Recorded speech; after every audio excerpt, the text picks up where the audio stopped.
आमच्या लहानपणी वडील हे दुपारीच बाजारातून आणायचे. मग आई अशा पद्धतीने करून पातेल्याखाली ठेवायची आणि मग संध्याकाळी मस्त झणझणीत रस्सा बनवायची. नमस्कार, मी अश्विनी रेसिपीमध्ये तुमचं खूप खूप स्वागत आहे. आज मी करत आहे वामची उखर आणि झणझणीत रस्सा.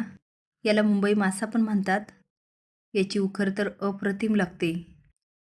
ही पाऊण किलो वामे मी ती पहिले स्वच्छ धुवून घेतली आणि आता तेलात टाकते.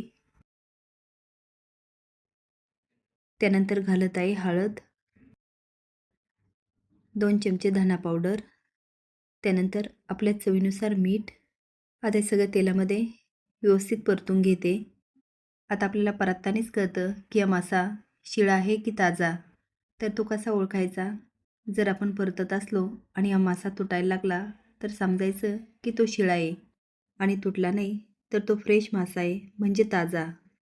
आणि थोडंसंच आपल्याला परतायचं आहे, खूप नाही. हा जर मासा आपण अशा पद्धतीने केला तर त्याचा रस्सा पण अप्रतिम लागतो. आता त्यावर एक ताट ठेवून त्यामध्ये मी पाणी घालते. ताटाचं थेंब थेंब पाणी पडलं की यावरच ही वाम शिजते. वरचं पाणी गरम झाले, मी आता ताट काढून घेते.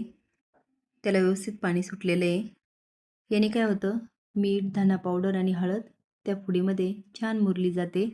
आता यामध्ये मी थोडंसं पाणी आटून घेते, कारण आज आपण खाणार आहोत त्याची उखर, त्यामुळे पाणी आटून घेते मी. छान शिजलाय. ही झाली आपली मुंबई मासा म्हणजे वामची उखर तयार.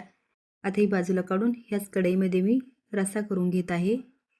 ह्या वामची उखर जर एकदा तुम्ही खाल्ली ना तर याची सर कशालाच नाही असं तुम्ही म्हणाल. चला तर आता मी करते रश्श्याची तयारी. बाजूला मी गॅसवर कांदे भाजून घेतलेले. आता भाजते खोबरं, 3 चमचे धने, 2 चमचे हरभऱ्याची डाळ, 1 चमचा बाजरी आणि अर्धा चमचा तांदूळ.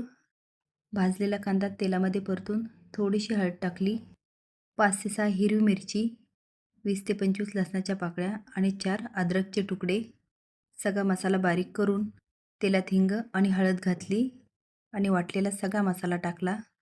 तेल सुटेपर्यंत परतून त्यामध्ये टाकला 3 चमचे काळा मसाला. आता तो पण तेल सुटेपर्यंत परतून घेतला आणि नंतर घालते अर्धा ते 1 लिटर पाणी.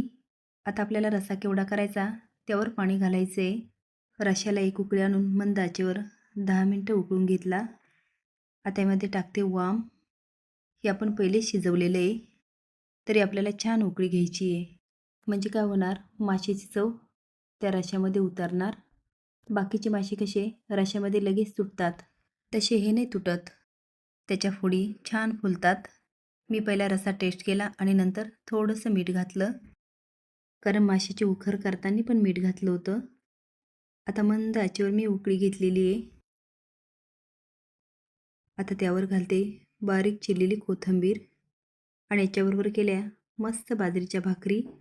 आता भेद तुम्हाला कसा वाटला हे कमेंट बॉक्समध्ये नक्की सांगा आणि असेच व्हिडिओ बघण्यासाठी लाईक आणि सबस्क्राईब पण करा. धन्यवाद.